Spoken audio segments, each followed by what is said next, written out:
Veja no ICL Notícias, segunda edição. Recado para o Supremo. Em entrevista, Boulos reconhece a importância do STF, mas diz que nenhuma instituição está acima do bem e do mal. México em chamas. Em retaliação à morte de chefe de cartel, criminosos matam 25 membros da Guarda Nacional e aterrorizam população. O ICL Notícias, segunda edição, está no ar.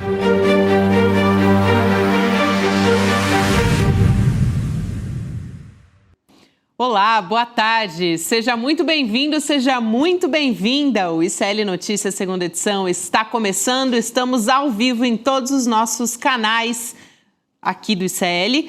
E eu já te convido, aliás, neste começo de semana, porque hoje é segunda-feira, dia 23 de fevereiro de 2026, para dar o seu apoio enquanto você nos assiste aqui no seu ICL, no nosso site, né, e também nas nossas plataformas, dando o seu like e seguindo a nossa transmissão. Hoje é dia 23, gente, de fevereiro, última semana de fevereiro, e estamos com a nossa formação completa aqui em São Paulo. Já estou ao lado do meu amigo, companheiro, colega Chico Sá, meu oráculo. Oh, querida, quem dera, você que é muito amada, não só por mim, mas pelo Brasil todo, por toda a audiência. Boa tarde. Vamos nessa para Brasília? Por favor, também? Direto, sem enrolação, já direto. Heloísa Vilela, que vai trazer todas as novidades, bastidores da política. Ela já está a postos lá nos corredores, Elô, do Congresso. Boa tarde para você, querida. Boa tarde, Gabi, boa tarde, Chico. Pois é, a gente retomando a vida com tudo aqui no Congresso Nacional, né? Muita coisa acontecendo, é segurança pública, é Banco Master, é CPMI, olha, esses 4 primeiros meses, de fato, né, do ano legislativo prometem. Tudo junto ao mesmo tempo. Até porque tem que fazer tudo aí até maio, porque depois vai todo mundo para os seus estados tentar se reeleger. Tomara que o povo tenha juízo e não reeleja esses picaretas que votam contra o trabalhador, que querem manter a 6x1, né, que são da bancada das bets. Toda essa gente aí estúpida, tomara que não volte para Brasília, Elô. São os meus votos. Isso, Chico. Eu vou começar falando mais uma vez de Banco Master. Voltamos a esse assunto porque hoje tivemos um posicionamento do ministro-chefe da Secretaria-Geral da Presidência, o ministro Guilherme Boulos, que defendeu o papel do Supremo Tribunal Federal na defesa da democracia, mas ponderou que a Corte, que o STF, não está imune a questionamentos. Ele estava falando do caso do Banco Master, que está sendo investigado pelas fraudes financeiras e que tem possíveis envolvimentos de ministros nessa história. Então, vamos ver o que ele disse durante uma entrevista à Rádio Nacional. A gente volta a falar sobre esse assunto. Vamos lá. O Supremo Tribunal Federal foi importante para o Brasil para preservar a democracia contra quem queria dar golpe de Estado. Ponto. Teve coragem. Funcionou a instituição. Pagou preço por isso. Funcionou a instituição. O Xandão tomou Magnitsky e por aí vai, mas teve coragem. Agora, isso não quer dizer que o Supremo ou qualquer outra instituição esteja acima do bem e do mal. Elô, então o Guilherme Boulos é mais um, né, ministro do presidente Lula, do governo Lula, a se pronunciar sobre esse assunto envolvendo o Banco Master. Já tivemos posicionamentos do próprio Lula, tem falado bastante sobre isso, do Fernando Haddad. O Guilherme Boulos entra nessa história também. E eu acho que ele poderia ter dito os ministros do Supremo, né? Porque a gente não está falando da instituição, a gente está falando dos seres humanos que ocupam os cargos no Supremo Tribunal Federal. E, obviamente, que nenhum ser humano na República Brasileira está acima do bem e do mal, está acima das leis. E acho que isso é muito correto, muito preciso, inclusive nesse momento em que qualquer ideia de suspeição do ministro Dias Toffoli foi arquivada. Por que foi arquivada? adequada, né? E mais do que suspeição, acho que o relatório da Polícia Federal apontava a possibilidade até de cometimento de crime, de envolvimento de forma como sócio de um resort, ter tido algum tipo de favorecimento do Daniel Vorcaro, enfim. Então, acho que é uma fala muito apropriada para um momento muito delicado, mas que a gente está vivendo e que eu espero que nenhum brasileiro olhe para os ministros do Supremo como super-heróis, porque não são seres humanos que ocupam cargos, que têm poder, né? E que às vezes esse poder é usado de forma indevida. E se isso aconteceu, isso tem que ser apurado. Acho que não existe a menor dúvida a respeito disso. A instituição não, a instituição está lá. A gente precisa ter certeza de quem são as pessoas que estão lá dentro e o que elas estão fazendo, porque a gente tem direito, como cidadão, a saber disso o tempo todo, né? Não existe uma cadeira superior para o Supremo Tribunal, para quem tem lugar, assento no Supremo Tribunal Federal, obviamente, né? O que você achou, Chico? De forma alguma, não. Eu achei correta. Eu acho que tem que louvar o que merece ser louvado, como, por exemplo, a atuação do Alexandre de Moraes para segurar ali. Ele segurou na unha, no braço, a democracia brasileira, diante do ataque que daria num golpe de Estado. Conduziu a questão da fake news ainda no processo eleitoral, ele no TSE, como ninguém até então na história do Brasil, mas não está acima do bem e do mal para qualquer decisão. Pegue, por exemplo, como votam, como decidem quase todos os ministros do Supremo em relação a causas trabalhistas, a assuntos do dia a dia do trabalhador brasileiro. A maioria vota pelos patrões. Ali não quer nem saber quem já vai votando contra o trabalhador. Aí você volta para uma coisa que merece ser louvada, o que o Flávio Dino está fazendo contra os salários milionários, principalmente do sistema judiciário, como os tais penduricalhos, etc. Belo trabalho, aplaude. Mas não é um aplauso permanente para o resto da vida. Eles erram, estaremos aqui de plantão para aplaudir e para criticá-los. Exato, Chico, eu acho sempre... não é aplauso incondicional, né? Não é aplauso só porque ele é ministro do Supremo. Não existe. Em cada ação, em cada momento, a gente tem que analisar, né? Perfeito. Vamos lembrar que ministros também condenaram lá no passado o presidente Lula. Teve toda a questão da Lava Jato também, que foi levada ao Supremo, depois com meia-culpa, enfim, Sim, com reconhecimentos, mas fato é que esse caso passou pela nossa história e também pelo Supremo Tribunal Federal, Chico.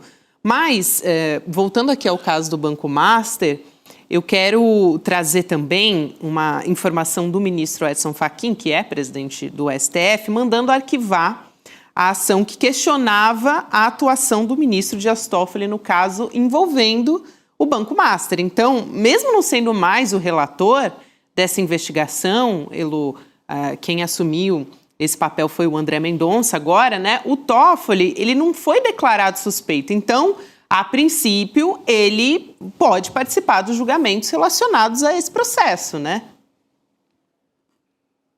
Pois isso me parece um certo absurdo, né? Porque se é uma pessoa que vamos esquecer que ele é ministro do Supremo, é uma pessoa cujo nome foi citado como alguém que teve relações comerciais, a gente não sabe até onde foram essas relações, tem conversas telefônicas em que se falava em pagamentos, né? Vorcaro falava em pagamentos ao ministro Dias Toffoli. Ou seja, se existem essas dúvidas, isso tem que ser apurado primeiro e ele não devia participar do julgamento, não devia sequer participar do julgamento. Ele sendo considerado suspeito ou não, o nome dele está lá, né? Nesse processo já de alguma maneira. Então, eu acho que o que precisava era de uma apuração mais aprofundada a respeito da participação dele, o que não é possível que ainda aconteça, porque o inquérito ainda está andando, as apurações ainda estão acontecendo. Então, não é impossível, né? Mas se tornou bastante difícil diante da posição que a Suprema Corte tomou ao analisar o relatório da Polícia Federal que sugeria a suspeição do ministro Dias Toffoli. Aí acho que valeu aquele velho espírito de corpo. Vamos baixar a bola, não vamos desconfiar de ninguém, vamos unir o time mais uma vez. Tentar amenizar, né? Tentar amenizar, mas a relação do Toffoli, pelo amor de Deus, todo mundo sabe a essa altura que era uma relação imoral com a direção do Banco Master, com uma relação ali íntima com o Daniel Vorcaro. Mas aí o Fachin quis, vamos botar panos quentes, resolver, espírito de grupo, o time está unido e vamos deixar para lá. Foi isso que acabou acontecendo.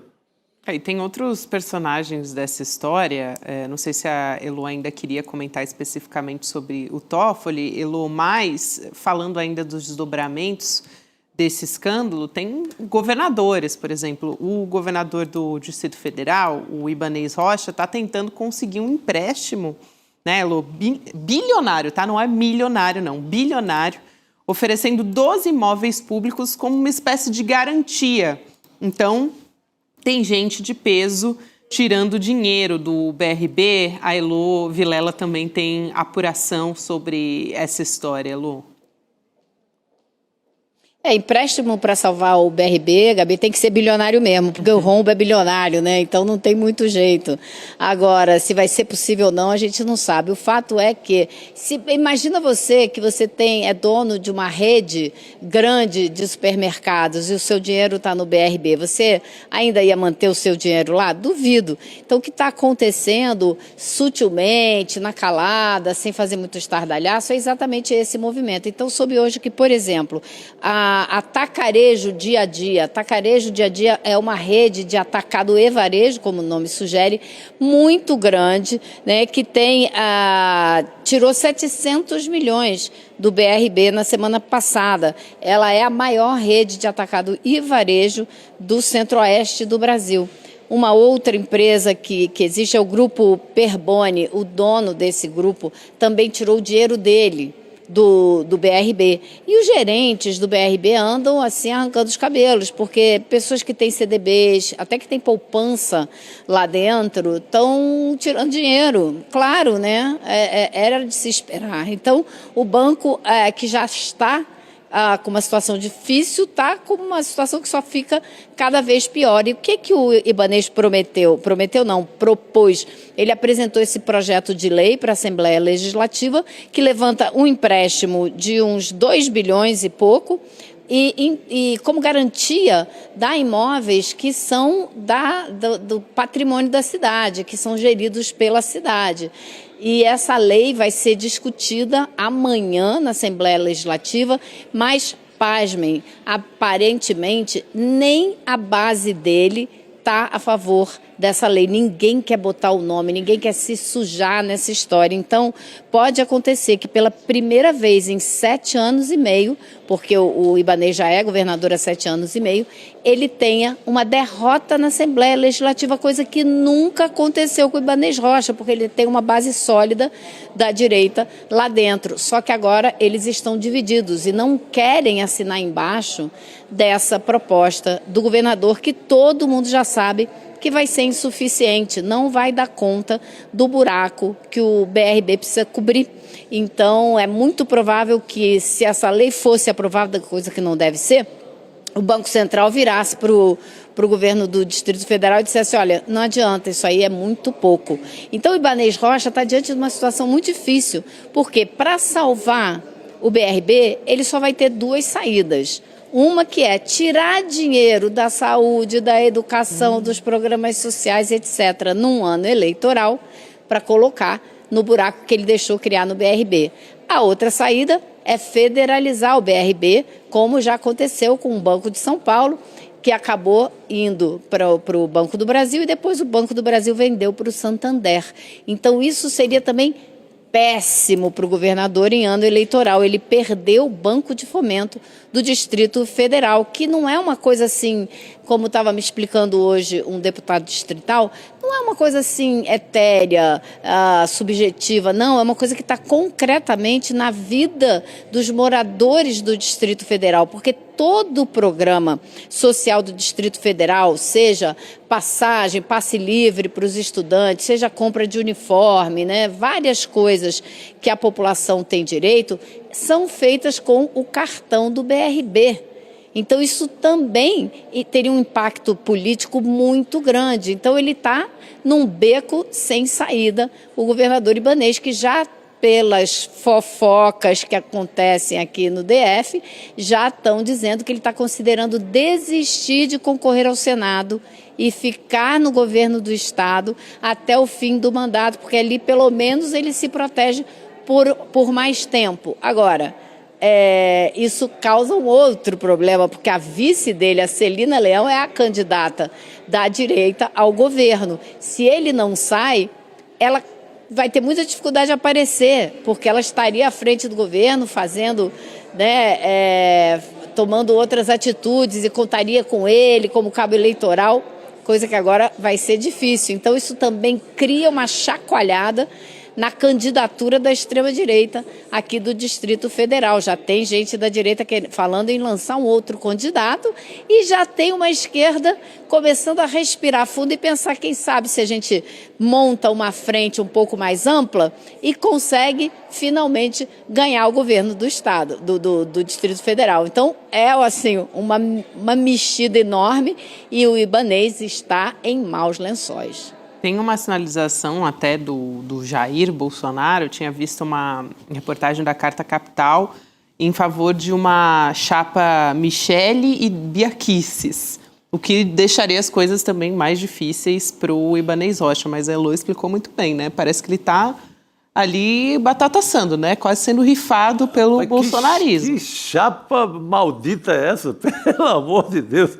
Eu fiquei até sem fôlego quando você começou a falar. Brasília já enfrenta aquele período de seca total, que é difícil respirar. Imagina com esse governo. Michele e Bia Kicis, pelo amor de Deus.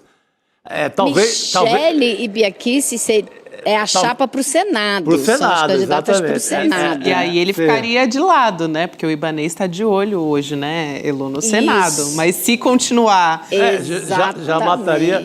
Cara, o Ibanez, ele consegue os milagres, assim, por exemplo, ele tá 7 anos e meio no governo e nada pega contra ele.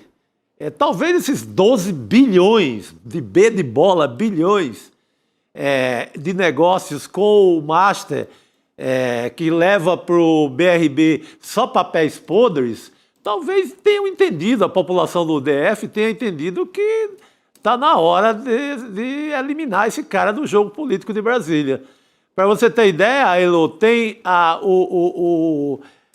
pessoa que tem dinheiro no BRB tem que saber que uma das coisas que o BRB se tornou dono nos últimos dias é o comando de cemitérios em São Paulo, porque eram cuidados, parte dos cemitérios era cuidado aqui por empresas ligadas ao Banco Master, empresas do cunhado do Vorcaro, do Fabiano Zettel, ou Zettel, que é o maior financiador da campanha do Bolsonaro e também o maior financiador da campanha do Tarcísio de Freitas.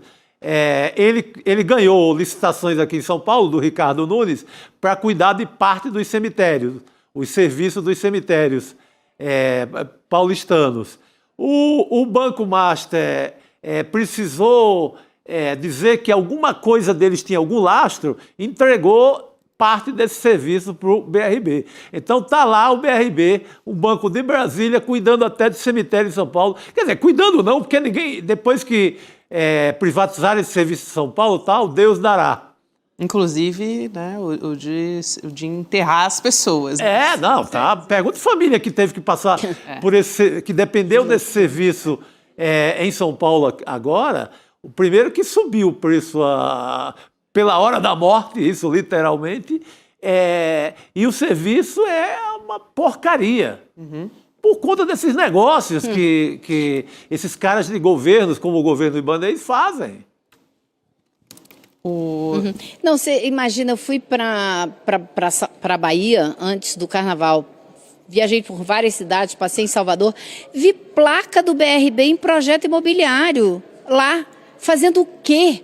Fazendo o quê? O que o Banco de Fomento do Distrito Federal está financiando o projeto lá na Bahia? Não tem nada a ver, né? Então ele se espraiou aí pelo Brasil E agora está com esse rombo todo, porque participou dessa, né, o Ibanez tentou de tudo quanto foi jeito salvar o Master usando o BRB e colocou dinheiro lá dentro, como outros estados a gente sabe que colocaram também, como o Rio de Janeiro, Exato. colocou dinheiro da Previdência, Amapá, Alagoas, sabe? Então, assim, muita coisa, muitos tentáculos dessa história do Master e uma delas é o BRB.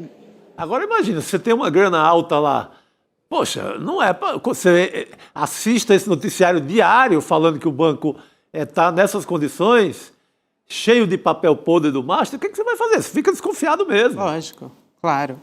Elô, eu queria trazer muito rapidamente, porque a gente tem que, senão não vai dar tempo da gente falar sobre uma treta da extrema-direita, e é lógico que treta a gente quer trazer aqui, né? Por favor, segunda Além é dia de torcer pela briga. Segunda é dia de treta pesada. Mas muito rapidinho, só para a gente fechar o assunto do Banco Master, pode ser que o Daniel Vorcaro não compareça amanhã no Congresso, porque ele já não compareceu à CPMI do INSS hoje. Ok, isso a gente tinha até falado no final da semana passada que era esperado, não ia acontecer. Mas amanhã ele era esperado numa outra comissão, não era isso? Exatamente, ele vinha à Comissão de Assuntos Econômicos do Senado, que é presidida pelo senador Renan Calheiros. E o que acontece? Foi o Vorcaro que ligou para o senador e pediu para falar. Falou com ele 3 vezes, queria falar na comissão. Há uma diferença gigantesca entre ser convocado para uma CPMI e ser convidado e participar de uma comissão como a CAE, a Comissão de Assuntos Econômicos, porque na CPMI, né, você vem como convocado, você tem que responder as perguntas, toda hora nessa CPMI sai alguém preso, ele já está preso, mas não quer uma cena dessas, mais uma cena ruim para ele. Já na CAE, ele tem a oportunidade, ou terá a oportunidade, de apresentar o caso dele, fazer a defesa dele, mandar recado. Muitas coisas podem acontecer se ele vier. Então, hoje mesmo, ele falou com o senador, ele quer participar da sessão. Ele ofereceu participar por videoconferência amanhã, ou a vir presencialmente na terça-feira da semana que vem, ou ainda que os senadores sigam para São Paulo para ouvi-lo lá em São Paulo, que eu acho que é uma opção que ninguém aqui no Senado quer, até pelo simbolismo, eles vão lá, viajam para ir lá conversar com ele, não faz o menor sentido. Ele quer apresentar o caso dele, ele que venha aqui e apresente o caso dele. Agora, por que, se ele pode usar a comissão desse jeito, por que a comissão ainda quer ouvi-lo?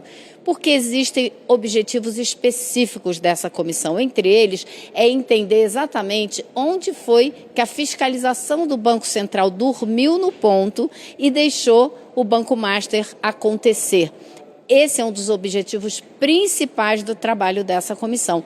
E o senador Renan Calheiros acredita que o Daniel Vorcaro, mesmo que não queira falar muita coisa, pode acabar dando alguns indícios a respeito desse ponto central. Então, existe o interesse, sim, de conversar com ele, mas não a ponto de fazer com que todos os senadores viajem até São Paulo. Agora, isso vai ser discutido na abertura da sessão da comissão amanhã, às 10 horas da manhã. Boa. Então, a gente vai aguardar a partir das 7 horas da manhã. O Panu já vai estar de olho nisso no Desperta. E a gente continua na nossa programação também. Já vai ser N1, mais ou menos nesse horário. Então, aguardem. Vamos acompanhar. Mas vamos falar de briga, né? Prometi. E vamos falar sobre a briga ali na extrema-direita.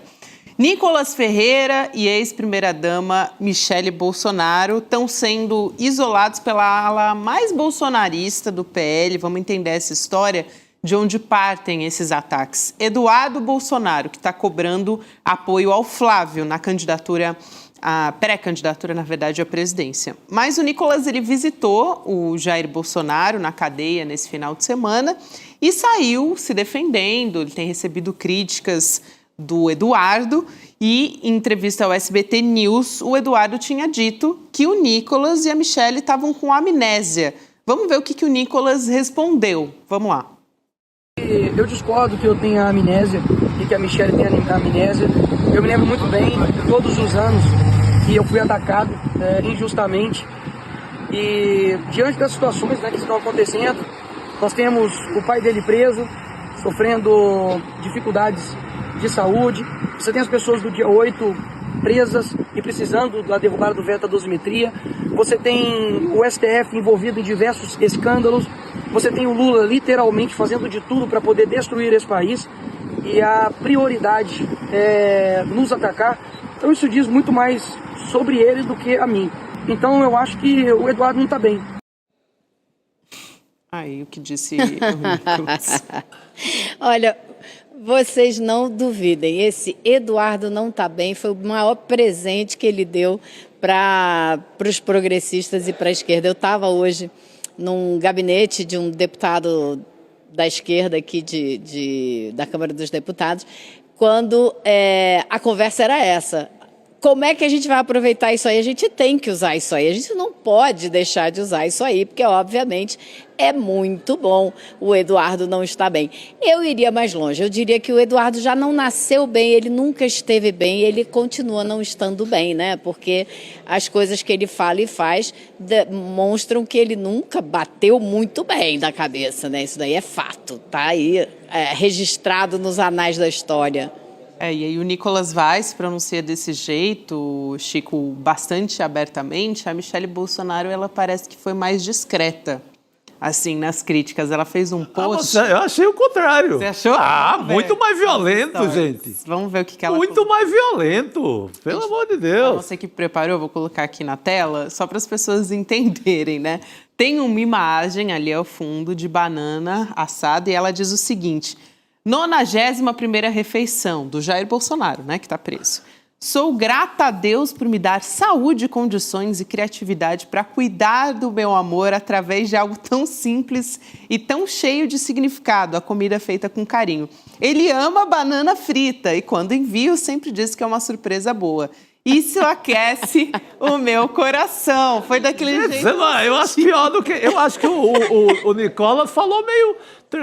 não falou nem o adjetivo mais pesado, falou ali, ele não está bem, educadamente, e o rapaz realmente não está bem, como disse a Elô, nunca esteve bem, é um surtado permanente, só uma pessoa surtada, sai daqui do Brasil, vai para os Estados Unidos lutar contra o Brasil, então esse é um surtado.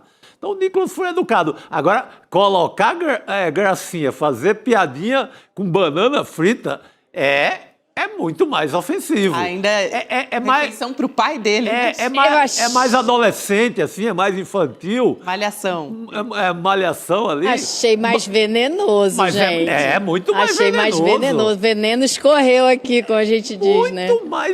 Muito mais pesado o que a Michelle, a ex-primeira-dama, fez. Pô, ela sacaneou o cara, assim. E dividindo a família, né? Total. Não poupou nada. Manda um banana frita pra esse cara e pronto. Pelo amor de Deus. Ainda mandou dizer, o marido tá comigo, não tá contigo não, Zé Mané. Ainda definiu. Ó, teu pai já te largou, né? Exatamente. Tem mais... Agora, eu acho que existe uma coisa mais ampla, né, que a gente está vendo aí, que é uma divisão do bolsonarismo maior, que promete um racha mais sério até o fim do ano. E eu acho que o Nicolas é um expoente desse grupo que está se juntando com aquele André Fernandes, né, com outras pessoas desse gênero aí, que vão começar a se afastar, talvez do Flávio, com certeza do Eduardo Bolsonaro. Não sei em que lugar o pai vai ficar, o próprio Jair, né? Acho que é difícil ele romper com os filhos, afinal ele escolheu o filho para ser candidato a presidente. Então isso promete, pode ser muita torcida nossa, mas acho que não é, promete um racha maior aí dentro desse grupo bolsonarista até o fim do ano. É verdade, Lu, e esse racha está acontecendo, né? Também tem outras tretas paralelas na extrema-direita, envolvendo, por exemplo, o Carlos Bolsonaro, outro filho agora, e o presidente do Partido Liberal, que é o partido do Bolsonaro, o Valdemar Costa Neto. O Carluxo, ele saiu dizendo que o pai é quem prepara a lista de indicados do PL, tanto para o Senado como também para os governos estaduais. E aí o Valdemar Costa Neto, ele rebateu. Ele deu uma entrevista para o Poder 360 e disse que o combinado é que o Jair fica responsável só pelas indicações ao Senado e, nisso, o Carlos manda uma tréplica dizendo que o partido está isolando o pai dele. Então, a gente tem aqui na tela, dá para colocar o print, a nossa equipe preparou aqui também, mas é basicamente ele dizendo: a fala não foi minha, foi do presidente Jair Bolsonaro. E ninguém disse que não conversamos com ninguém e que ninguém poderia indicar governadores. É até difícil, né, de entender a lógica da escrita, mas vamos lá. O que me foi orientado é que ele faria uma lista de candidatos que ele apoiaria. Creio que o PL poderia dar uma força, inclusive, em outras situações. Me parece que as coisas estão meio desencontradas sem querer, querendo. As peças todas parecem se encaixar. Deixar o preso político isolado e fazendo isso que estamos vendo de forma acentuada está cada dia mais estranho. O preso político, ele se refere ao próprio pai, né? Ao Jair Bolsonaro. Aquela velha redação do Carluxo sempre, aquela redação, né? Que você tem que... você tem que se... ter o tradutor, a gente sabe o que eles estão dizendo, né? Mas se fosse a se apegar ao texto mesmo, é incompreensível. Mas como a gente sabe o que ele está dizendo e quem é o preso político e etc., na visão dele, a gente consegue decifrar fácil. Mas há assim, várias tretas.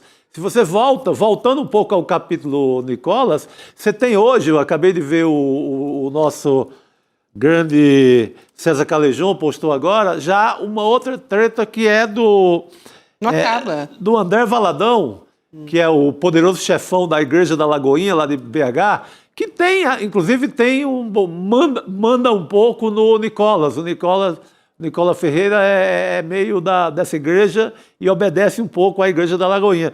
Ele disse hoje que nunca foi bolsonarista. Ah, é? É. Nossa. O Calejon acaba de publicar. Nossa, essa foi forte. Então, gente, esse povo vai se pegar pesado, vai se pegar brabo, não sei até quando, mas é esse o climão que está rolando na extrema-direita. Agora, foi legal você falar em poderoso chefão, Chico, porque na hora que vocês estavam lendo a nota do Carluxo, eu estava pensando justamente no capo, né? Ele está tentando dizer o quê? O capo está preso, mas ele continua sendo o capo. Sim. E vocês têm que obedecê-lo. Agora, vamos nos lembrar que Bolsonaro nunca foi fiel a partido algum. Se precisar mudar de partido, criar uma outra legenda, ele o faz, né? Então, também é uma possibilidade. Ele está batendo de frente com o Valdemar, disputando o poder de quem é que manda no PL. É isso que está acontecendo. Na cadeia, ele quer continuar mandando no PL. E Valdemar, mal ou bem, está tentando dizer, não, peraí, eu mando um pouquinho também, né? Porque ele não disse, não, quem vai indicar é o partido, ou quem vai indicar sou eu, não. Né? Ele disse, não, ele faz umas coisas, a gente faz outra. Então, ele está dizendo, eu mando um pouquinho também, para não esticar a corda demais. Mas essa corda tende a se esticar, né? Meu Deus do céu. Ainda mais nesse momento que o próprio Valdemar não pode nem visitar o Bolsonaro na cadeia, né? Porque ele está entre os barrados pelo Supremo Tribunal Federal, justamente que é investigado nessa ação da trama golpista. Então, vamos ver como é que vai continuar essa história. Toda hora uma treta nova. O Chico trouxe aqui em tempo real uma pra gente. Elô, bom trabalho por aí em Brasília. Bom ter você com a gente. Valeu, querida. Um beijo. Até amanhã, pessoal. Tchau, querida. Rodrigo Boa noite. Viana chegando aqui. Momento bom, hein, Rodrigo, para você chegar aqui na nossa mesa redonda. É lógico, né? Um momento especial. Vocês já falaram muito bem sobre esse tema, mas assim, só para ressaltar, eu sei que vocês já tocaram um pouco nisso também. Está todo mundo olhando para 2030 já, né? Assim, quem é que fica com o espólio? Eu ia falar legado, mas acho que legado, no caso do bolsonarismo, é um pouco demais. O legado dele, ele fez uma ponte de madeira. Aquela ponte de madeira que ruiu. Apodreceu lá na Amazônia, lá perto da Colômbia, e nada mais. Então, mas daí quem é que fica com o espólio político, com os votos? Você vê que tem movimentação de todo lado. É a Michelle querendo dizer, quem visita mesmo e quem leva a comida sou eu. É o Flávio querendo dizer, eu fui o indicado, portanto eu sou o preferido. É o Tarcísio recuando em São Paulo e gerando até briga com o Kassab, briga com o próprio PL. É o Nicolas nessa posição de extrema-direita, mas não necessariamente bolsonarista. Uma pauta própria, desenhando uma pauta própria. Desligando um pouquinho. Se desligando um pouquinho. Então, são várias peças que estão pensando em 2026, o Flávio principalmente está já, né, ele vai tentar ganhar ou perder de pouco, que para ele vai ser já um lucro. Mas no caso do Nicolas, da própria Michelle, é tentar se descolar um pouco para ter um perfil próprio. A Michelle não quer ser vista como uma subordinada aos filhos que não são filhos dela. Essa e de fato ela não está nessa posição. Não está de jeito nenhum. Né? Essa coisa de fritar o bananinha hoje foi... Pelo amor de Deus. Eu acho que você tem toda a razão. O mais duro ali, mais dura do que o Nicolas foi a Michelle, até pela, assim, ironia, pelo uso... Pela linguagem da internet, que é muito a Isso. linguagem da extrema-direita, que é usar esse tipo de meme, de ilustração, né? A fala do deputado lá de Minas é meio uma fala meio vazia, assim, não é tão contundente como poderia ter sido. Mas a hora que ele fala o Eduardo não está isso bem, eu achei também que deixa um caminho aberto para todo mundo. Não está bem em que sentido, né? Rifaram o cara também, né? A Michelle, todo mundo rifou, o cara foi fazer aquele papel ridículo de lutar contra o Brasil, pedir tarifa contra o Brasil, se ferrou, deixaram ele lá. A minha pergunta é: isso vai caminhar para uma guerra civil na extrema-direita entre eles? Ou daqui a pouco eles se acertam para tentar... Se acertam para a eleição. Para a eleição, também vamos acho. brigar por espaço, porque Isso. agora estão brigando quem vai indicar mais candidato a deputado, Também quem acho. vai indicar o Senado. Daqui a pouco, todos juntos contra Lula. Acho que é por o Lula os une, né? Depois que passar a eleição, de novo, volta a ter guerra, volta a ter estocada aqui, bananinha frita para lá e para cá, Gabi. Bananinha frita. Bananinha frita. Vamos ver Bananinha até frita, onde. 1, 2, 3. Vamos É ver isso até aí. onde eles vão com isso, né? E qual vai ser o momento da união, porque até agora é só fragmentação, né? No campo da extrema-direita. Mas vamos ver. Bom, gente, dá uma respirada, porque toda hora vai aparecer novidade aqui. A gente atualiza. O Chico atualizou em tempo real, né? Até Essa, com- né? Não, Essa- Graças ao Não. Calejão. Eu estou sintonizado Isso. com quem tem informação, né? O Calejão- Sintonizadíssimo para trazer qualquer treta que Quem é aparecer. que, desculpa, o Calejão disse que tem alguém dizendo que já não é tão bolsonarista assim, é o cara da Lagoinha? Não, que... O André Valadão. O Valadão. Não, Poderoso não é, chefão da Igreja da Lagoinha. A igreja dizendo: nunca fui bolsonarista, é isso? É. Se foi, esqueci. Já esqueci, fui, mas assim, eu estava distraído quando eu fui bolsonarista. Isso. Tá. Aconteceu alguma coisa ali que ele deu uma, né? uma Isso talvez esquecida. explique o movimento do Nicolas, que também é próximo. Totalmente. Porque ele tem... o ex-pastor, ele manda um pouco no Nicolas. Um pouquinho, né? Agora, a gente está aqui comentando sobre esse período eleitoral, que é um período também que se levanta... Ainda não começou, eu acho, tão fortemente aqueles debates, né? Muitas vezes debates que são mais acalorados até. E vem um período de muita desinformação também nas eleições. Então, a gente vem comentando sobre o oráculo ICL, sobre esse papel nos debates e tal. Eu acho que também tem um papel importante até em combater a desinformação nesse período, né? Pegar professores, pesquisadores... Uma ferramenta para isso. Uma ferramenta confiável para poder saber, enfim, pesquisar melhor como você pode se posicionar em determinados assuntos, saber que a fonte é confiável, né, Chico? Total, Gabi. E não é só assim, na informação imediata, de um fato que aconteceu hoje à tarde. Isso é verdade, isso é mentira. Não é nada, em teses, assim, o que as privatizações trouxeram de bom para o Brasil? Na minha opinião, nada. Mas aí você vai checar com quem entende, que é o oráculo ICL. Formado por quem? Pelos nossos professores, com um repertório imenso, né?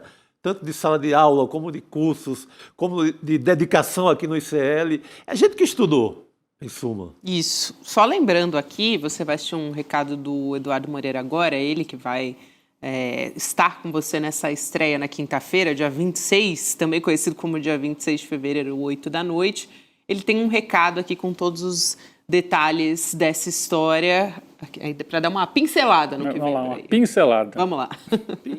O primeiro super lançamento do ICL. Galera, esse ano é o ano que o bicho vai pegar. Ano de eleição aqui no Brasil. E se o negócio já é guerra sem ser ano de eleição, nesse ano se prepara. O negócio vai ser literalmente violento.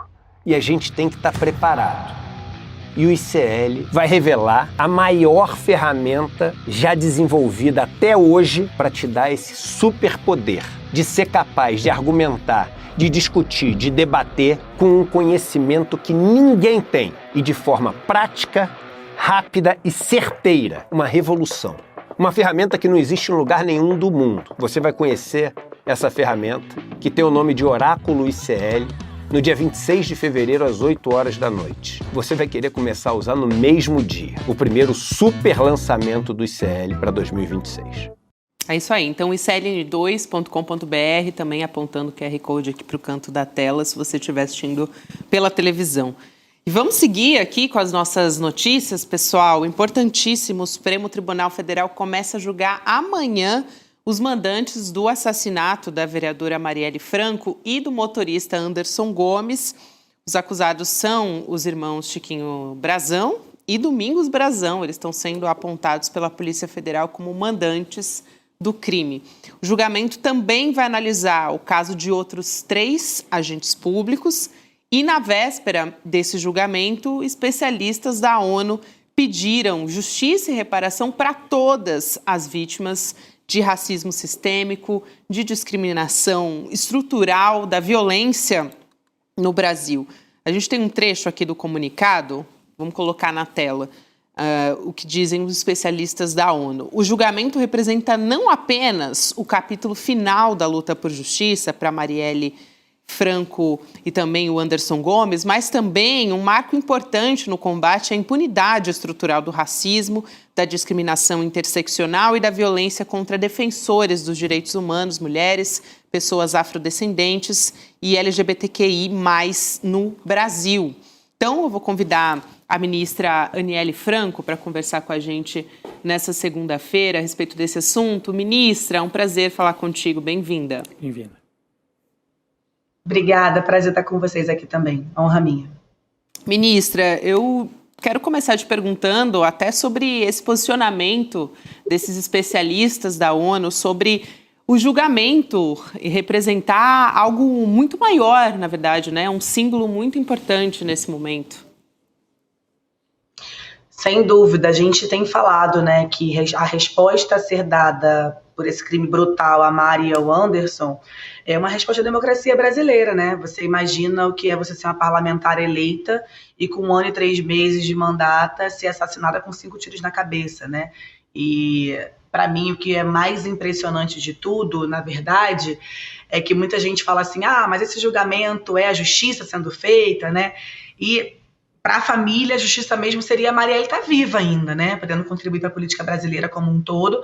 Mas é óbvio que a gente sabe que tem alguns passos que foram dados, alguns passos que talvez precisem ainda ser dados, e a gente chega amanhã com esperança e confiança nas instituições para que se tenha uma resposta.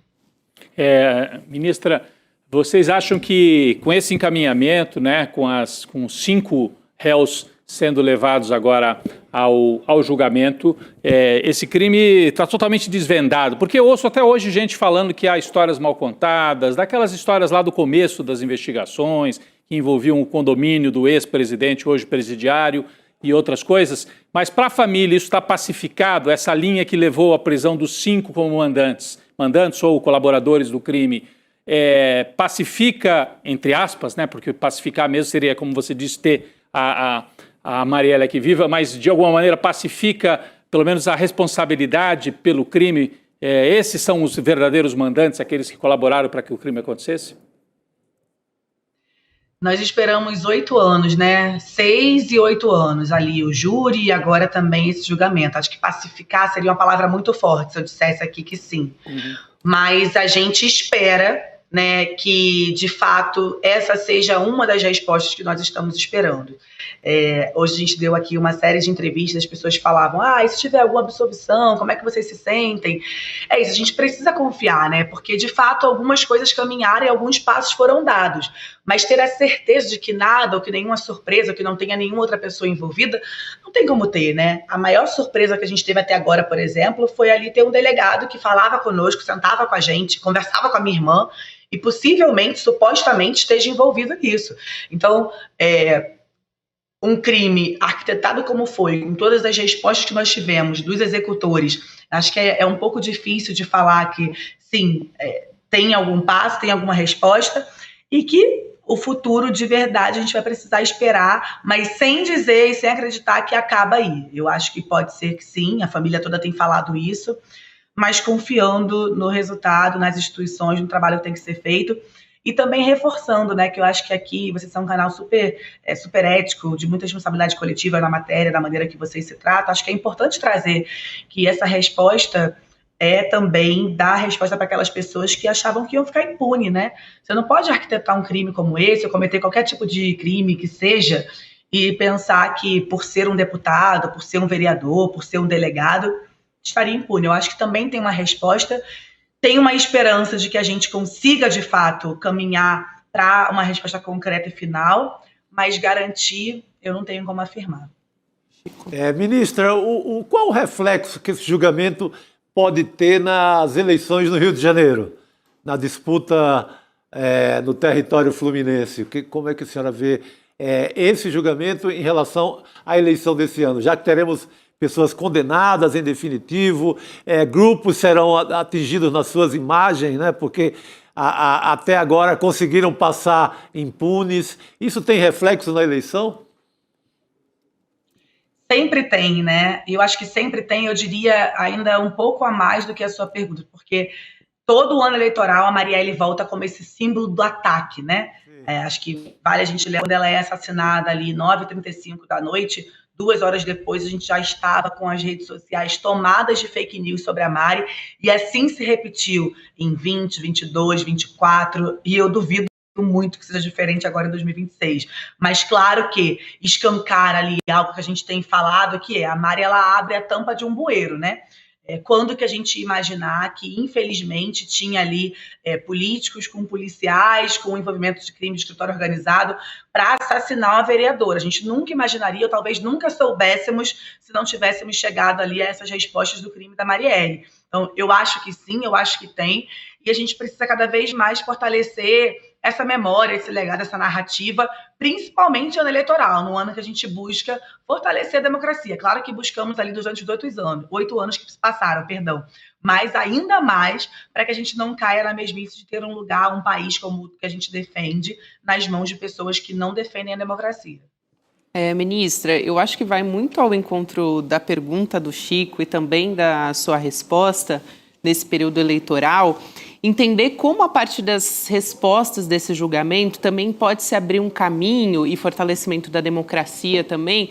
O período eleitoral é muito importante a gente falar sempre sobre violência política contra mulheres. Sim. E acho que a Marielle também é um símbolo muito forte disso. E é um ano em que se fala do enfrentamento ao feminicídio. O governo, há pouco, esse mês, né, lançou um pacto, que é o Pacto Brasil, envolvendo os 3 poderes. Então, qual é o impacto que o resultado desse julgamento pode ter, pensando nisso, pensando nesse enfrentamento ao feminicídio e também na violência política contra as mulheres, especificamente no ano de eleição? É um impacto gigantesco, né? Vale lembrar aqui que quando a gente funda o Instituto Marielle Franco, um dos primeiros dados contra a violência política de gênero e raça no Brasil foi feito também por nós, e eu ainda estava dirigindo o Instituto, quando o TSE busca e pega esses dados. E aí a gente ouviu, por exemplo, o Benedito da Silva, que tem 44 anos de política, dizer: eu sempre enfrentei a violência política, mas eu não sabia nomear. E é isso que a gente tem falado, né? Quando a gente fala do combate à violência política de gênero e raça, a gente fala porque ela está aí, ela existe, muito naquela de nos intimidar, fazer a gente desistir de estar em espaços como esse, mas tem a concretude desse fato, que é um assassinato de uma parlamentar como foi a da Mari, né? E não importa chegar, apenas chegar. Essa permanência, ela precisa ser garantida também pelo Estado, né? Então, num ano eleitoral, onde as mulheres são super atacadas, num ano, inclusive, do aumento do feminicídio, claro que você, como mulher, não podia ter falado de uma maneira melhor e ter feito a melhor pergunta dessa forma, porque tá aí todos os dias escancarado na nossa cara, né? Diariamente essa luta contra o feminicídio. E a importância que se tem da garantia de termos cada vez mais mulheres nesses espaços. Nós somos menos de 20% em alguns espaços, menos de 5% em outros, menos de 10% em outros. E aí não basta você chegar sem você ter a garantia de que você pode permanecer. A Mari certamente não esperava ser assassinada naquele dia. Ela estava num evento falando sobre o futuro das jovens negras, e ela faz a fala que é: primeiro veio Benedito da Silva, depois Jurema, e 10 anos depois Marielle. Quantos anos mais a gente vai ter que esperar? E de fato foi isso, esperamos ainda muitos outros anos e não sabemos por quantos anos a gente vai precisar esperar mais. Então eu espero muito que esse caso sirva de verdade, para além da gente manter a memória e o legado dessa mulher viva, que é muito difícil para mim falar só enquanto ministra, é a minha irmã, era a minha melhor amiga, era a minha companheira de vida, e que a gente segue remoendo essa dor e trazendo aqui para esses espaços para dizer que basta de violência política, mas também basta de feminicídio, porque as mulheres precisam estar vivas e permanecerem em seus espaços quando conseguem chegar. É isso, a Benedita da Silva, aliás, é um símbolo dessa permanência, né, ministra? A senhora citou, ela, deputada constituinte em 88, sim. já enfrentava o racismo, a misoginia de diversas maneiras, já falou muito sobre isso em entrevistas desde aquela época, e ela é um símbolo dessa permanência, talvez que a ministra cite aqui. Quero muito agradecer a sua presença, ministra, é um prazer te receber, e também, claro, a nossa solidariedade e também... enfim, a gente vai acompanhar esse julgamento, é algo que todos nós esperamos por muito tempo. Respostas. Obrigada. Obrigado. Muito obrigada, imagina. Obrigada a vocês, obrigada pelo comprometimento, pela ética de vocês também fazer jornalismo sério aqui. E sempre que precisarem, a gente está à disposição. Muito Obrigado, Graças. ministro. Boa noite. Uma próxima oportunidade. A gente continua falando a respeito desse assunto. Não, eu ia falar só rapidinho. Ela citou, mas a gente não deu o nome, né? O delegado, que ela disse que a maior surpresa para ela, na primeira resposta, ela disse, foi ter visto no banco dos réus como um dos responsáveis, além dos irmãos Brazão, né?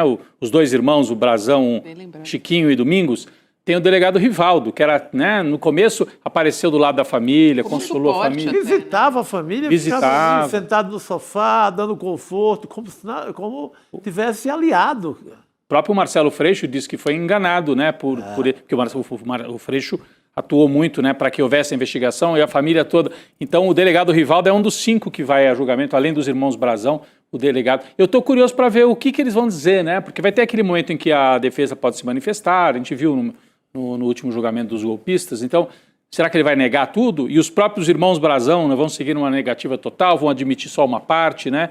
Eu queria entender. Tem outro personagem muito rapidinho, Gabi, que me chama muita atenção nesse caso e nunca mais ouvi notícias. É o porteiro do condomínio Vivendas da Barra. Pois é, essa história ainda tem gente que levanta, né? Ele aponta lá um certo envolvimento da casa da família Bolsonaro. O Moro dá um prensa nele. O Moro, na época, era ministro do Bolsonaro. Nunca mais esse porteiro foi visto. Só digo isso. E o Rony Lessa, que foi o executor, um deles, né, circulou pelo condomínio e circulava pelo condomínio. Né, então, eu queria saber do destino desse porteiro. Por isso que eu comecei perguntando para ela se para a família, não é que esteja pacificado interiormente, do ponto de vista psíquico, isso não se recupera, mas está pacificado no sentido de são esses mesmos só, ou tem gente que não está no banco dos réus ainda? Isso que é a dúvida. É uma boa pergunta. Até o nosso convidado pode nos ajudar a elucidar algumas dessas questões no âmbito criminal. O Taiguara Líbano, que é advogado criminal, professor de Direito Penal da UF, do IBMEC também. Continuamos falando sobre o julgamento do assassinato da Marielle e do Anderson. Doutor, boa noite. Professor, bem-vindo. Obrigado. Boa noite a todos. Prazer falar com o ICL e com os nossos ouvintes. Prazer te receber. Doutora, a primeira pergunta que eu te faço é, de uma maneira geral, entender como é que vai acontecer o rito desse julgamento para as pessoas que nos acompanham aqui e que estão esperando por isso, né? Quanto tempo vai levar? Como é que vai se dar, ouvir essas pessoas todas envolvidas? Perfeito. Então, é um julgamento peculiar, porque nós temos aqui a competência originária do Supremo Tribunal Federal para processar e julgar um crime de homicídio. Então, algo realmente singular. Nós temos aí o deslocamento da competência para o Supremo em razão da prerrogativa de função do deputado federal, um dos irmãos Brazão, e isso atrai, então, a competência do Supremo. A Constituição Federal delimita que, em hipóteses como essa, o julgamento se dá em 2 fases. Numa primeira fase, nós temos a pronúncia, que é a confirmação ou não da competência do júri.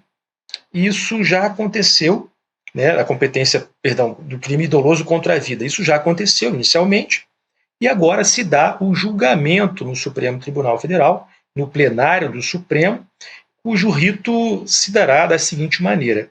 O ministro relator Alexandre de Moraes fará a leitura do relatório e, posteriormente, será dada a palavra à acusação, representada pela Procuradoria-Geral da República, posteriormente, a palavra concedida às defesas, e sim, aí, a posteriori, terão a palavra os ministros do Supremo que irão proferir os seus votos. Essa é a dinâmica do julgamento.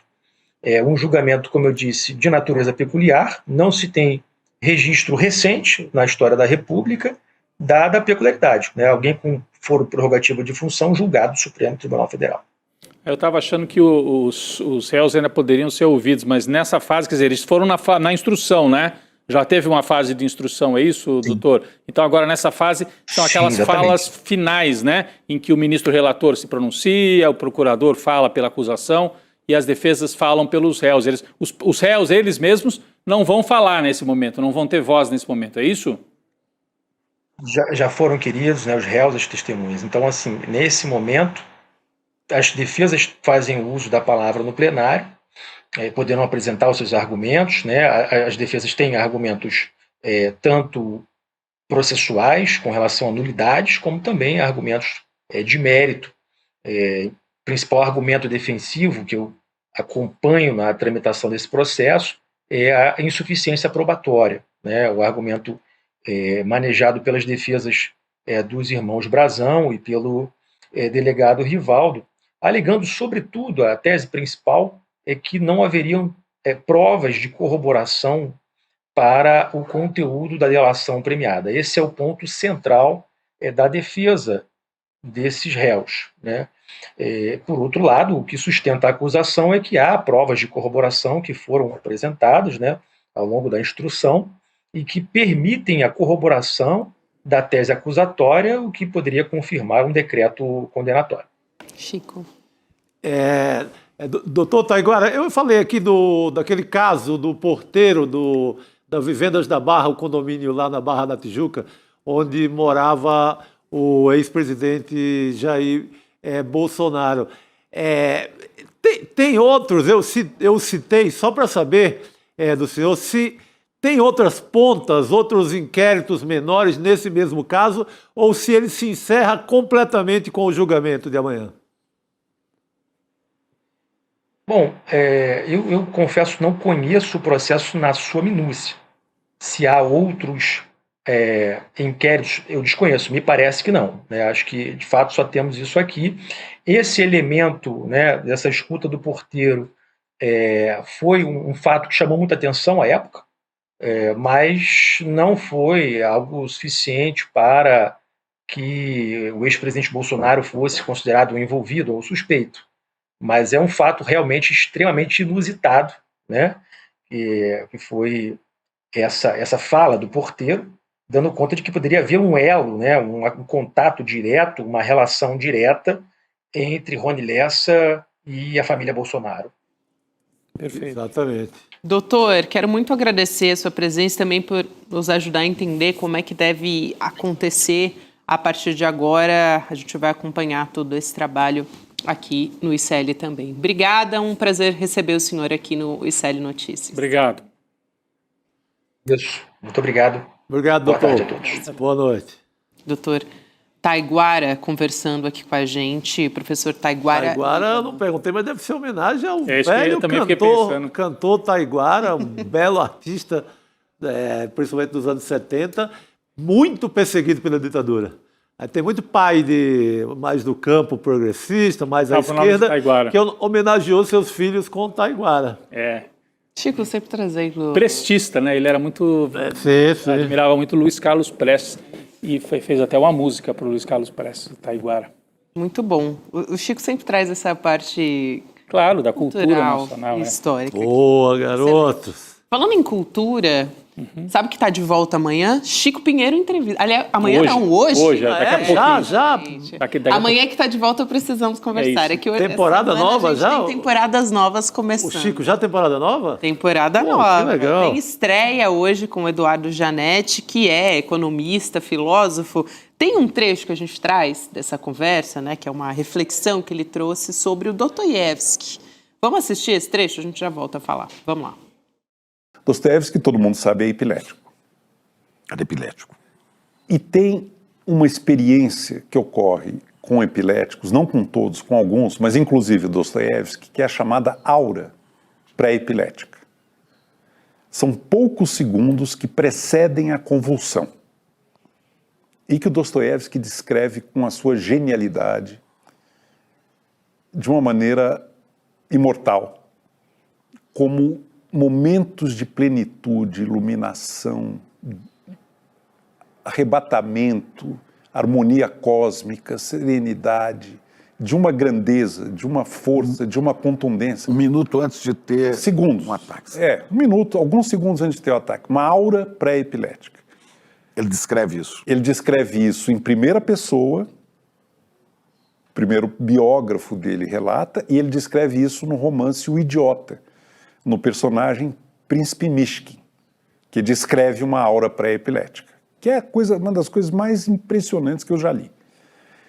O Dostoiévski diz, por esses segundos eu troco a minha vida. Então, a conversa que vai acontecer a partir das 7 horas da noite de hoje, estreia da nova temporada do Chico Pinheiro Entrevista. E, aliás, já vou fazer uma mágica aqui nos nossos estúdios, gente. Quando se voltar para a nossa mesa redonda, você terá uma surpresa do nosso convidado presencial de hoje. Bem-vindo, Jamil Chad. Muito obrigado, Gabi. Bem-vindo, Jamil.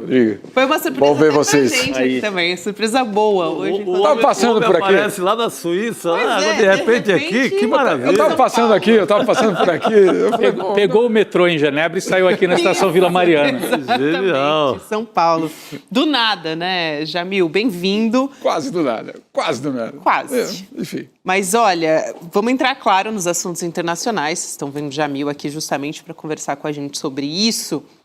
Falando primeiro do México, daqui a pouco vamos falar sobre Donald Trump, sobre a questão das tarifas. Muita gente deve estar se perguntando a respeito disso. Vamos falar também sobre isso, mas vamos começar sobre o México, porque o México vive uma onda de violência desde ontem. Uma operação policial matou o chefe de um cartel, que é um dos cartéis mais procurados, talvez o mais procurado do país, né, Jamil, que é o Nemésio El Mencho Oseguera Cervantes. Ele morreu durante a ação militar no estado de Jalisco, no oeste do México, e foi uma reação imediata dos criminosos bloquear as rodovias, incendiar veículos, estabelecimentos comerciais em todo o país. O governo mexicano diz que pelo menos 25 membros da Guarda Nacional foram mortos nesses ataques no estado de Jalisco e 34 suspeitos também foram mortos. Então esse é o saldo até agora. Aulas suspensas também, voos cancelados, correria em aeroporto de Guadalajara, né, Jamil, enfim. Aí o Donald Trump se pronunciou a respeito disso, disse que o México precisa intensificar os esforços contra os quartéis, e a Cláudia Sheinbaum, a presidente do México, também se pronunciou dizendo que os Estados Unidos não participaram dessa ação, que eles só colaboraram com informações, com dados. A gente assiste esse trecho e já volta a conversar aqui na nossa mesa redonda. Vamos lá. Todas as operações se realizam por las fuerzas federales. No hay participación en la operación de fuerzas de Estados Unidos. Lo que hay es mucho intercambio de información. Como lo hemos dicho aquí varias veces, el entendimiento con Estados Unidos se basa fundamentalmente en intercambio de inteligencia de información. Jamil, só também para entender, aqui a partir dessa resposta da Sheinbaum, ela estava dando uma resposta que eu vi algumas agências que diziam que os Estados Unidos participaram de alguma maneira. Isso foi uma intenção dos Estados Unidos se colocar nessa situação? Como que se deu esse fluxo de informação? Gabi, ainda é muito cedo para a gente ter uma constatação mais concreta de como aconteceu, mas pelo menos da parte da Casa Branca, a informação é de que sim, inteligência foi compartilhada com os mexicanos justamente para que essa operação pudesse acontecer. Então, a presidente do México tem razão em dizer que só forças mexicanas participaram, e é importante que ela diga isso, porque obviamente ela dizer, olha, forças estrangeiras participaram, seria extremamente complicado, mas ela deu ali uma indicação de que dados foram compartilhados. Esses dados compartilhados, sem dúvida nenhuma, bate com o que a Casa Branca diz, justamente compartilhamento de inteligência.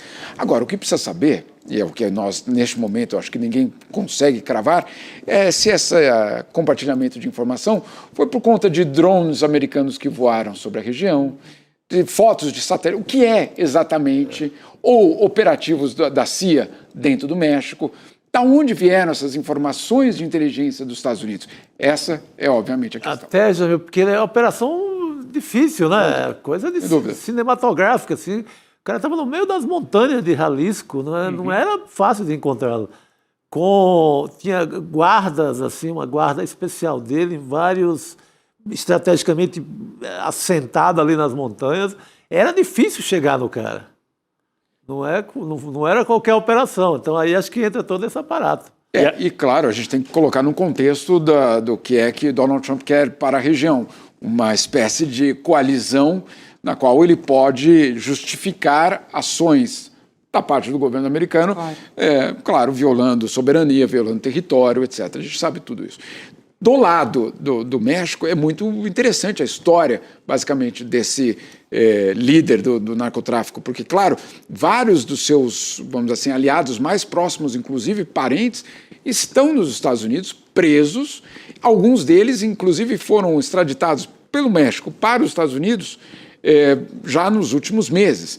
E aí tem histórias muito dramáticas. Por exemplo, se eu não me engano, é um irmão dele, alguém da família dele que foi extraditado do México para os Estados Unidos para cumprir mandado de prisão nos Estados Unidos, e o juiz que fez a extradição dele no México já foi assassinado. É pesado, não é? Então não é... Né, tomar uma decisão dessa no México de extraditar alguém não é uma decisão que você faz. Não, olha, a lei diz que você precisa ser extraditado. Sim, a lei diz que você precisa ser extraditado e a consequência pode ser a tua vida. Então, de fato, mesmo. Eu dei uma pesquisa rápida aqui. E a reação desse cartel foi fortíssima, né?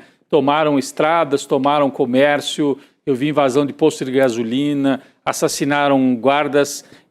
Lembrou um pouco, mas acho que muito mais forte até aquele movimento do PCC aqui em São Paulo, muitos anos atrás. Só que nesse caso, além de Jalisco, né, que é o estado, o México tem vários estados, a gente ouve falar mais de Guadalajara aqui no Brasil, que é a cidade onde a seleção de 70 jogou, né? Inclusive no estádio, que chamava Estádio de Jalisco, né? Eu estive lá, conhecia o estádio muitos anos depois. Mas olha as imagens que a gente tem. Tomaram o aeroporto, né? Atacaram o aeroporto, atacaram comércio e tal.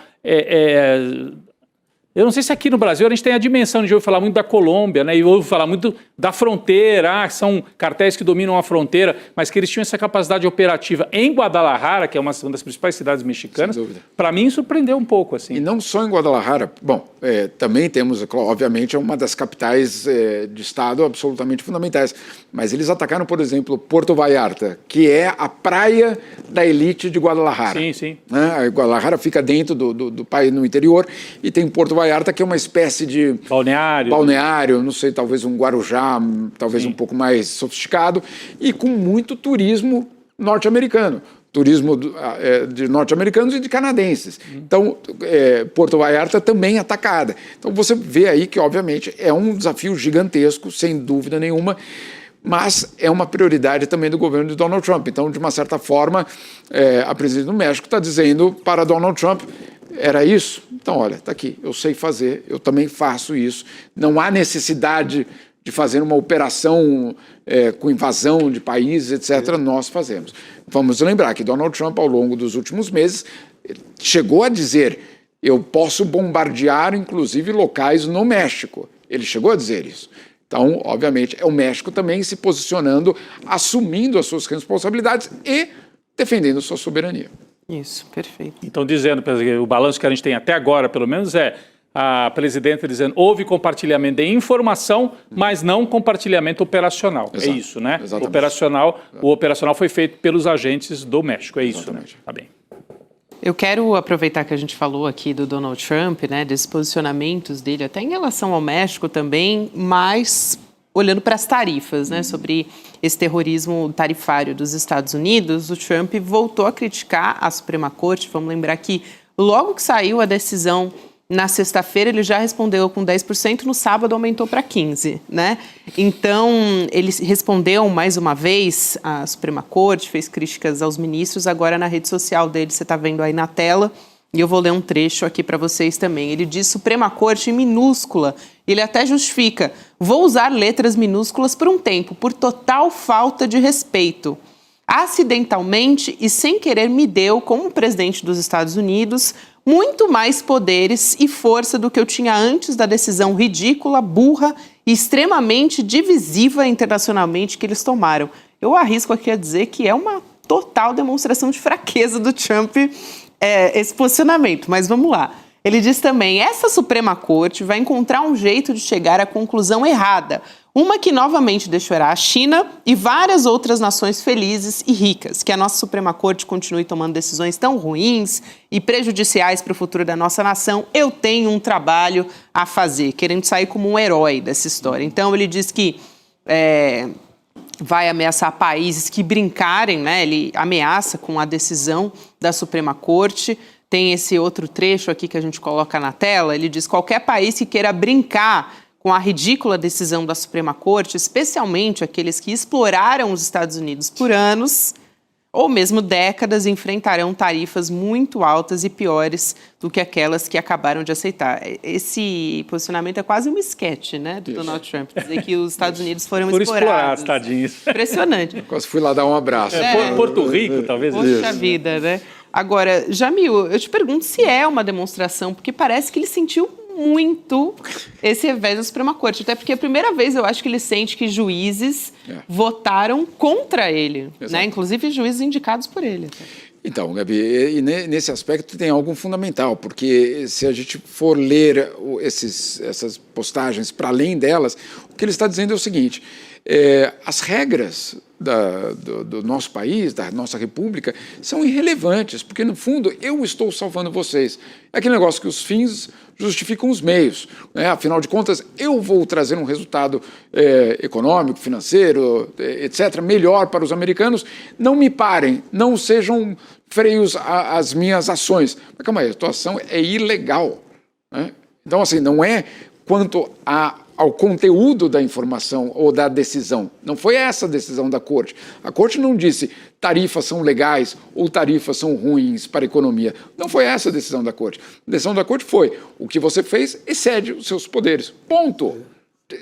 Não segundo eu, o juiz tal, a juíza tal, segundo a Constituição dos Estados Unidos. Então, o que deixou ele muito, eu diria, irritado é o fato de que alguém colocou algum limite nele. Né? Esse é o primeiro ponto. O segundo, esse trecho que você falou, países que brincarem. Né? Ou seja, o que quer dizer isso? Um país que chegar lá para negociar com Donald Trump e falar assim, olha, lembra aquela negociação que a gente tinha que ter para você reduzir tarifas? Então, você está sabendo que você foi punido pela sua própria corte. A sua própria corte disse que você adotou algo ilegal. Na verdade, ele sabe que os países que vão negociar com ele vão chegar com uma carta na manga. A carta na manga é: essa tarifa que você está me impondo é ilegal, não de acordo comigo, de acordo com a OMC, de acordo com a ONU. Vocês estão dizendo que essa tarifa que você está me colocando é ilegal. E aí, claro, qual é a reação dele? Não brinque, quem brincar com isso vai ser taxado ainda mais ainda.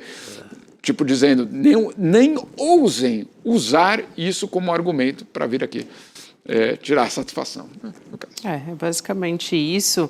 E ele tem, Jamil, 150 dias com essa nova taxação.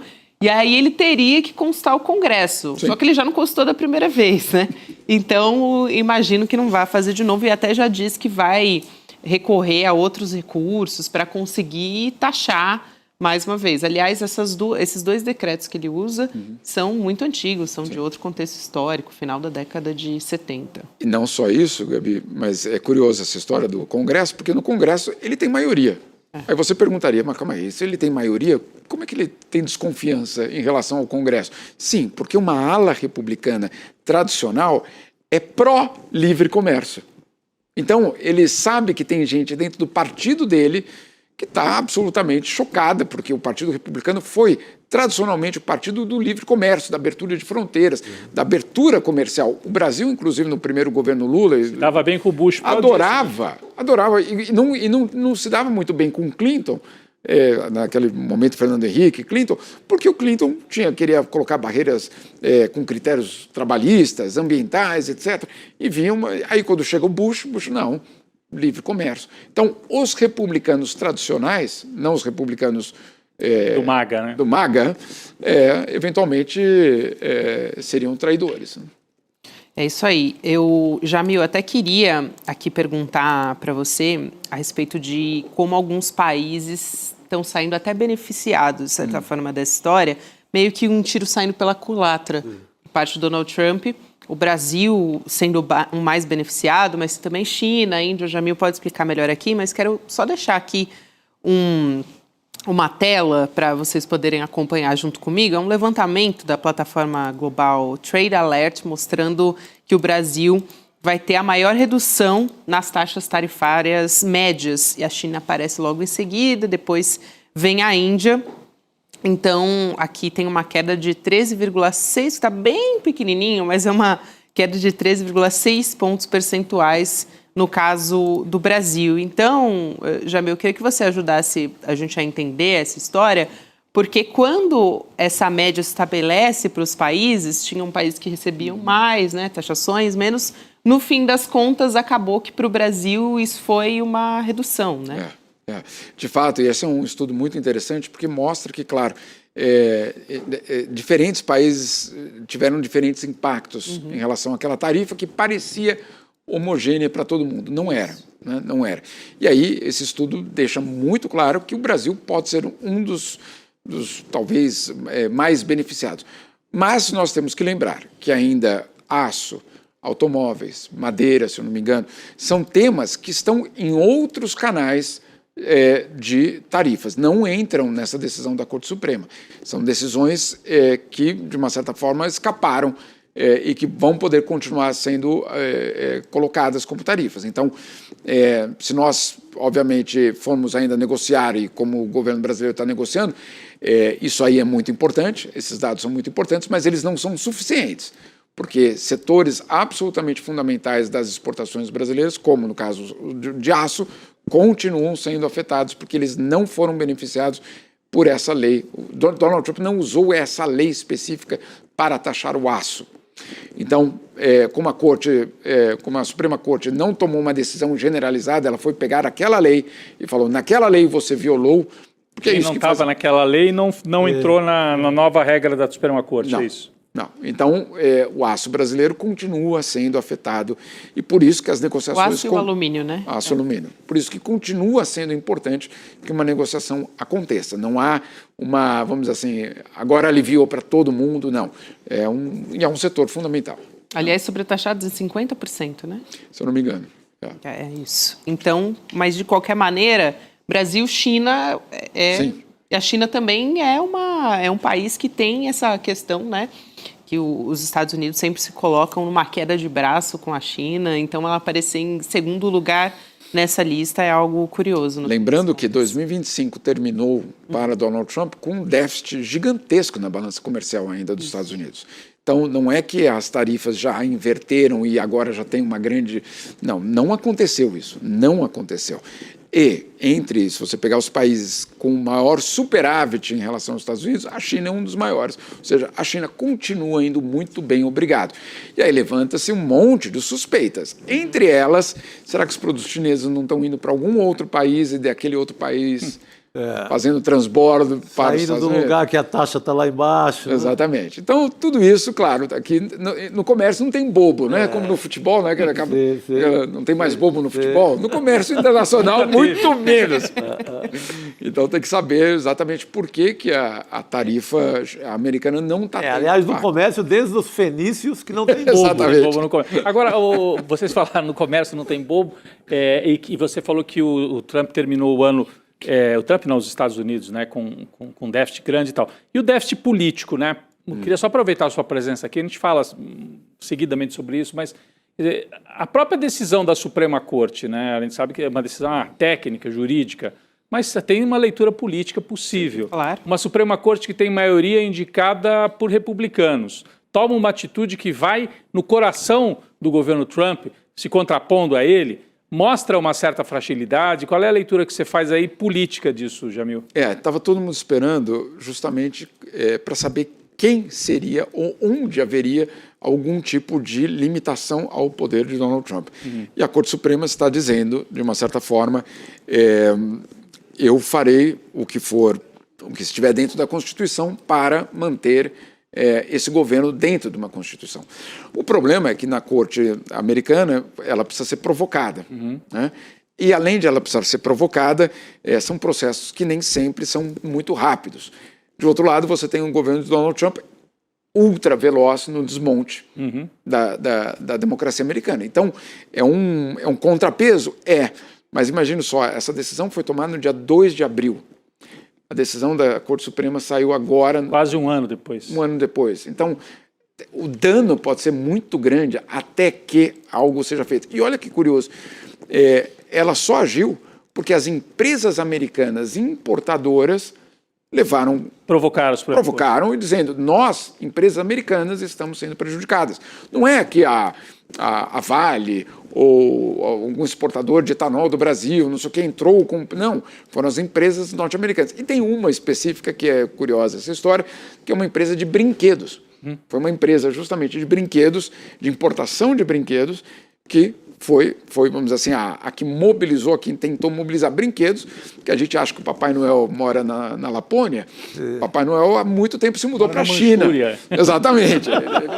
Papai Noel não é finlandês mais, né? Chinês.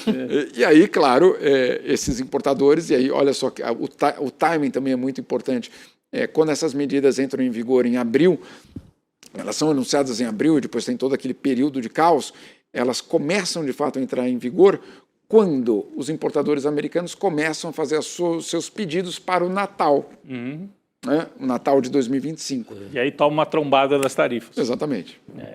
Mas eu acho que, assim, só para completar, assim, indica que alguma coisa se moveu, ou está se movendo, está em pleno movimento, né, nas elites que comandam o Estado, para tentar colocar limites. E aí nós temos uma eleição também lá de meio de mandato. Vamos ver que, assim, se fez a Suprema Corte se movimentar, quer dizer, a elite econômica é quem provoca a Suprema Corte, e a Suprema Corte reage. Vai ter reação eleitoral e tal, eu acho que é um sinal de que pode haver, um sinal forte de que pode haver. Aliás, os próprios indicadores, resultados econômicos que o Trump alardeou e prometeu, ele não está entregando. Não. Isso também pode ter um impacto ali nas eleições de meio de mandato, né? Sem dúvida nenhuma. Semana passada, para a revista Liberta, eu voltei a entrevistar o Viking do Capitólio, né? E foi muito curioso, porque ele falava, nada mudou, a situação continua extremamente grave, economicamente, né? Ele rompeu com o Donald Trump, né? Ele se sentiu traído. Quase eu falei... Que surpresa, né? Enfim. Ninguém podia imaginar. Da onde viria isso tudo? Mas um dos aspectos era justamente a insatisfação em relação aos resultados econômicos, que não apareceram. É isso até, Jamil, só para completar mais uma questão sobre o tarifaço, né? Tem pedidos de reembolso chegando. Isso é muito bom da gente comentar aqui também. Das tarifas do Trump. Podem chegar a 175 bilhões de dólares, segundo a agência Reuters. Mais de 1.000 ações já foram protocoladas por importadores em busca de reembolso. O Trump disse que esse tema vai gerar uma disputa longa e que esse caso pode acabar nos tribunais pelos próximos 5 anos. Então tem gente dizendo, você taxou, agora que teve essa decisão da Suprema Corte, então vou pedir reembolso. Claro. Então, mas isso desmente a tese do Trump dizendo que eram os países que iam pagar as tarifas. E está pagando... São os importadores americanos e o consumidor. Esse importador americano que está reivindicando agora um reembolso da tarifa, adivinha se ele ficou com prejuízo para ele mesmo? Não ficou. Ele repassou para o preço do consumidor final. E agora ele está pedindo um reembolso, dizendo, olha, eu perdi mercado porque aquele meu produto, o brinquedinho lá, o carrinho de rolemã, sei lá, qualquer um, ficou mais caro, eu perdi dinheiro, etc. E agora ele pede. Isso desmonta a tese de Donald Trump de que são os países que vendem para os Estados Unidos que estão pagando a tarifa. Não são. São os importadores americanos e o consumidor. Jamil, tem um outro componente que, enfim, vai impactar nessas eleições de meio de mandato, que é o caso do Epstein. Sim. Mas eu quero olhar para um outro aspecto dessa história, porque o ex-embaixador do Reino Unido nos Estados Unidos, o Peter Mandelson, foi preso hoje sob suspeita de má conduta em cargo público. Ele está sendo investigado criminalmente pela polícia desde o começo desse mês, depois desses arquivos que foram divulgados pelo Departamento de Justiça dos Estados Unidos, indicando que ele recebeu dinheiro do Epstein e que vazou documentos sigilosos do governo britânico. Então é mais um capítulo nessa Depois história. do Andrew, né, do ex-príncipe, que é sempre essa coisa, o ex-príncipe. Agora tem um ex-ministro que foi afastado, ex-embaixador e tal. Né? Eu conheci muito o Peter Mandelson. Teve uma época que ele era o principal negociador da União Europeia com o Mercosul. E também o negociador na OMC, etc. Então, tínhamos muitas coletivas de imprensa dele. Me lembro de uma coletiva dele, ele e o Amorim, em Roma, numa coletiva muito tensa, inclusive, naquele momento, uma ruptura muito importante. Em outras ocasiões, na Alemanha. Foram vários os encontros que nós tivemos com ele. E ele, de fato, é alguém muito influente. E, de fato, ele é alguém que tem acesso a muita informação da União Europeia e do Reino Unido. Né? Então, assim, não se trata de um sub do sub do sub. Ele realmente tinha um papel muito importante no comércio. E aí, claro, a investigação é sobre, no fundo, traição ao Estado, né? Porque ele entregou, aparentemente, pelo menos essa acusação de ele ter entregue dados do governo britânico para o Epstein. O que me chama a atenção, Gabi, e aí, infelizmente, não tem como fugir dessa constatação, é de que tanto o ex-príncipe como o ex-embaixador, eles estão sendo presos por divulgação indevida de documentos de Estado. Não pela questão central, vamos dizer assim, das acusações contra o Epstein, que é justamente essa rede de pedofilia. Né? Eu me pergunto... parou ali na divulgação dos documentos, por que ninguém, insisto, por que ninguém, por enquanto, foi julgado, foi processado, eu digo fora dos Estados Unidos, por conta dessa... O Epstein fez isso tudo sozinho. No mundo inteiro? No mundo inteiro, e só para ele. As meninas eram todas para ele. Por que ninguém mais foi julgado? O processado é muito impressionante, que, claro, não estou aqui questionando a prioridade da justiça, ela deve ter informações suficientes para, obviamente, levar à prisão do Peter Mandelson, mas, insisto, e as meninas? Onde estão as vítimas? Onde estão esses casos das vítimas? Eu acho que é a pergunta principal dessa história. É isso. Se eu fosse uma das vítimas, eu estaria...